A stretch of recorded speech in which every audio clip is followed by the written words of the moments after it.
the process might look slightly different, but I think one of the things that you mentioned was spending that time to understand what your current state was. And so when we work with companies, that's normally the first step. So really taking the time before you think about what your sourcing strategy might look like, or how you might want to go to the market, or what you might want to go to the market with.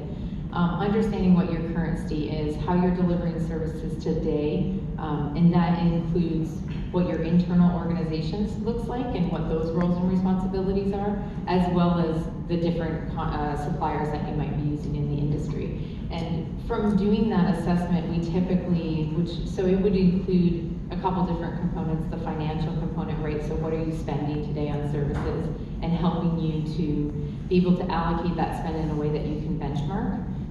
And then another component would be your volume. So how much of those services are you delivering to your employees or across your portfolio? Those things can drive the benchmarking that is required to help you make the decision. So where are my opportunities to add value, whether value is cost savings or whether value is improved services, additional services that you're providing to your employees. But I think it's really, really important that you understand that current state before you go to the market. A lot of companies like to skip over that and say, okay, we're just gonna cast a wide net and see what's out there, what service providers can provide to us, and then we'll decide what we're going to buy on the backside.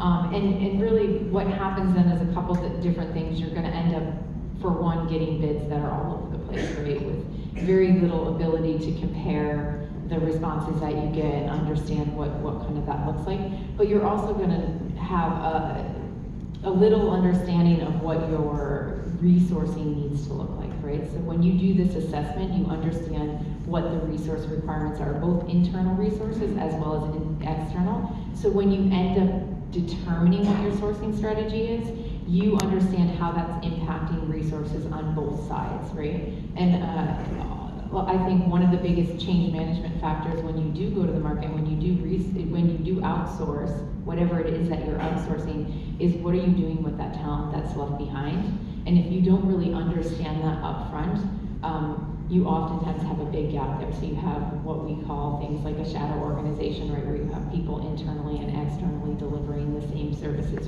or misalignment in roles and responsibilities and things like that. So the process really should start with a really good comprehensive understanding of your organization and your service delivery and where your gaps are, whether those are gaps in resources and the right talent, or those are gaps in technology, right, as an example. And then going to the market with a really good understanding of what it is that you're buying.